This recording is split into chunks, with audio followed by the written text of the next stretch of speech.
वरिष्ठ पत्रकार हामिद खान साहब जुड़ गए पाकिस्तान से।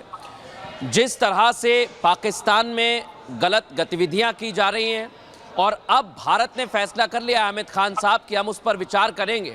जो 1960 में हो रहा था वो नहीं चलेगा, क्योंकि बहुत सारी परिस्थितियां बदल गई हैं और भारत सरकार अब इस पर विचार भी करेगी। क्या कहेंगे आप?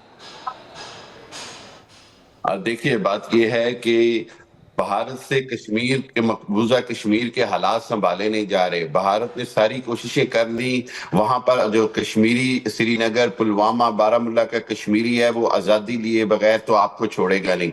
आपसे हालात काबू नहीं आ रहे। आप अपने अवाम की तवज्जो हटाने के लिए कभी इंडस वाटर ट्रीटी की बात करने लग जाते हैं, कभी लाइन ऑफ एक्चुअल कंट्रोल और लाइन ऑफ कंट्रोल की बातें करते हैं। वोटिंग चल रही है कश्मीर में, तो वहां तो लोकतंत्र की बहाली है। जी, लेकिन मेरा सवाल आपसे इंडस वाटर ट्रीटी को लेकर है। जी, मैं ये कह रहा हूं कि जो इंडस वाटर ट्रीटी है वो एक इंटरनेशनल माना हुआ एग्रीमेंट है। भारत ने ऑलरेडी उसके बहुत सारे जो है वो ब्रीच किया है, अपने गलत डैम बनाकर, जो कि किसी भी इंटरनेशनल कोर्ट को कभी भी कबूल नहीं होगा। अगर पाकिस्तान किसी भी इंटरनेशनल अदालत में जाए तो भारत ने जिस अंदाज में पाकिस्तान का पानी रोका हुआ है, लेकिन तमाम इंटरनेशनल कवानीन की खिलाफ वर्जी है।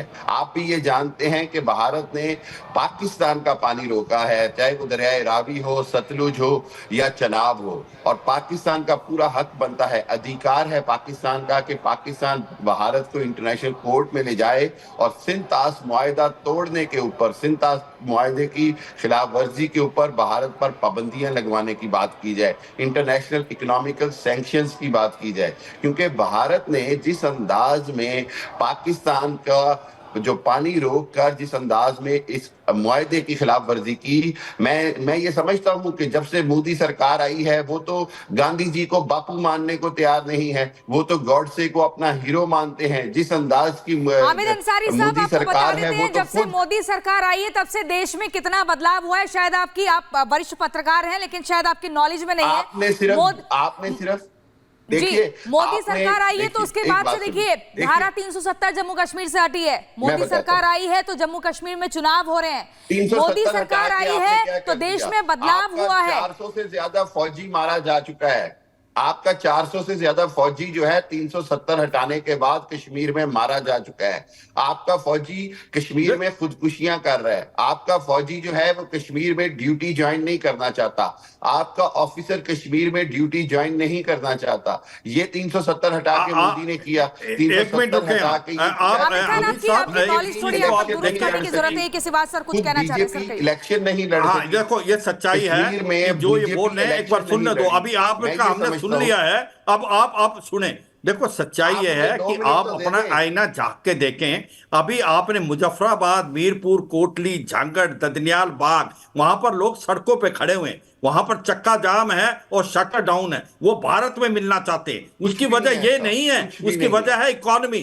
भारत का जम्मू और कश्मीर 70 साल आगे निकल गया पीओजे के से और गिलगित पाकिस्तान से। आपने उसको एक प्रकार सेकंड क्लास सिटीजन माना है। नीलम नदी का मुंह मोड़ के आपने पंजाब की तरफ कर दिया। मंगला डैम में बिजली पैदा होती है, वो पहले पंजाब में जाती है, फिर पीओजे के में जाती है, और वो 170 रुपए पर यूनिट। तो आप देखो, आपको सच्चाई ये है कि भारत का बहुत बड़ा दिल है।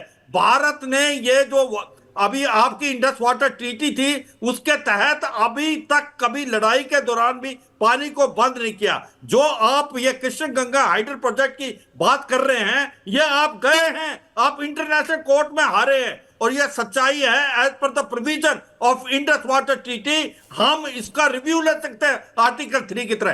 तो देखो सच्चाई देखें। आज आपका खैबर पख्तूनख्वा में क्या हो रहा है, तालिबान पाकिस्तान कितना सक्रिय हो रहा है, बलूचिस्तान लिबरेशन आर्मी कितनी फ्रीडम स्ट्रगल कर रही है बलूचिस्तान में। और आपको यह समझना चाहिए कि पाकिस्तान आतंकवाद का साथ नहीं छोड़ेगा, और आपकी इकोनॉमिक क्राइसिस इतनी बढ़ती जा रही है, एक सिविल वार जैसी सिचुएशन पैदा है। आपको समझ आना चाहिए। आपके 4 हिस्से हो जाएंगे, खैबर पख्तूनख्वा, बलूचिस्तान, सिंध और पंजाब, और ये पीओजे के और गिलगित बाल्टिस्तान है वो भारत में मिलेगा। इसमें कोई शक नहीं होना चाहिए। आप बात कर रहे हैं भारत के आर्टिकल 370 और 35 से। आप आके देखें, हमारे लोकसभा इलेक्शन हुए तो वहां पर 60% के करीब वोटिंग हुई थी। अभी हमारी जो असेंबली इलेक्शन हो रहे हैं फेज 1 का आज अभी तक 55% वहां पर वोटिंग हो चुकी है। तो सच्चाई है भारत एक डेमोक्रेटिक देश है। पाकिस्तान में कोई इलेक्शन होता है फेयर एंड फ्री? पहली बार जब था इमरान खान की तरफ था झुकाव आर्मी का, इस बार पाकिस्तान की आर्मी का झुकाव पीएमएलएन की तरफ था। इमरान खान को आपने जेल में डाला हुआ है। तो सच्चाई आप झांक के देखें। देखो मैं ये कह रहा हूं कि अगर पाकिस्तान इसी तरीके से आतंकवाद का सहारा लेता रहा बिल्कुल तो सिवाज सर, जिस तरीके से आप लगातार जवाब दे रहे हैं, लेकिन हामिद खान साहब आपसे सवाल है, आप बड़ी बड़ी बातें कर रहे थे कि हिंदुस्तान के भीतर क्या हो रहा है, कितने जवान मारे गए, कितने जवान जो ड्यूटी नहीं ज्वाइन करना चाहते हैं। तो हिंदुस्तान की खबर आपको है, लेकिन अपने देश की खबर ऐसा लगता है आपको है नहीं कि आपके देश में क्या हो रहा है, गृह युद्ध जैसे हालात हैं। और आप चाहते क्या है कि एक हाथ से पानी लेंगे, दूसरे हाथ से आतंकवादी भेजेंगे और हमले करवाएंगे। ये दोनों चीजें चाहते हैं क्या आप लोग कि ये बराबरी में चलती रहेंगी, कि उसी थाली में खाएंगे उसी थाली में छेद करेंगे? यही नियत है आपकी? देखिए मैं बता, देखिए आप ये बात समझ क्यों नहीं पा रहे कि पाकिस्तान की तरफ से कोई आतंकवाद नहीं आता। खुद कश्मीर का कश्मीरी जो है वो कहां से आसमान से आता है? आपको समझना चाहिए। आप कम से कम इसको मानने तो देखो, आपका आतंकवाद के आपके 7 से 8 हजार आपके लश्कर तोबा जैसे मौत के आतंकवादी बैठे हैं लॉन्च पैड में। ये तो आप कम से कम माने कि भाई आतंकवाद शुरू किसने किया था। आप तो कहते हैं कि हम आतंकवाद के विक्टिम हैं। मैं मानता हूं आज आपका तारीख तालिबान पाकिस्तान एक टेररिज्म कर रहा है, पर वो शुरू किसने किया था? आप भूल गए हिलेरी क्लिंटन 2013 में आई थी पाकिस्तान में as a secretary of state, तो उसने कहा था कि अगर अपने घर में सांप पालेंगे तो एक दिन वो सांप आपको डसेंगे। तो आज जो आतंकवाद पाकिस्तान में पैदा हुआ है वो तो आपने शुरू किया था, और आप भारत में नहीं, जैसे आप ईरान में भेजते। तो आप एक बात समझें शाही साहब कि आप अगर आतंकवाद का साथ नहीं छोड़ेंगे तो आपके अंदर सिविल वार जैसी सिचुएशन हो जाएगी। आपने बलूचिस्तान को बहुत ज्यादा जिस प्रकार से उनको दबाया है वो दबा नहीं पाएंगे आप ज्यादा देर। तो आप कम से कम सच्चाई तो बोलें कि आतंकवाद देखो सच्चाई है 100 आतंकवाद वर्ल्ड में, उससे 80 आतंकवादी ऐसे हैं जिनकी रूट्स या तो पाकिस्तान से है या वो पाकिस्तान के हैं। तो इसमें कोई हम तो बोल नहीं रहे, ये तो पूरा इंटरनेशनल फोरम बोल रहा है। तो आप जब तक ये नहीं मानेंगे कि भाई पाकिस्तान एक नर्सरी है आतंकवाद की, तब तक आप पाकिस्तान में आतंकवाद से नहीं लड़। सर एक बार सुन भी लेते हैं आप हामिद खान साहब क्या कहना चाह रहे हैं, आप क्या जवाब है आपके पास कि आतंकवाद नहीं छोड़ेंगे, पानी पे लेते रहेंगे, हालात आपके बद से बदतर हो रहे हैं और बात आप भारत के अंदर की कर रहे हैं। एक बार सर सुन लेते हैं, इनकी भी सुन लेते हैं, बोलिए। अब मुझे 2 मिनट दे दें, अगर बुलाया तो 2 मिनट दे दें मुझे प्लीज।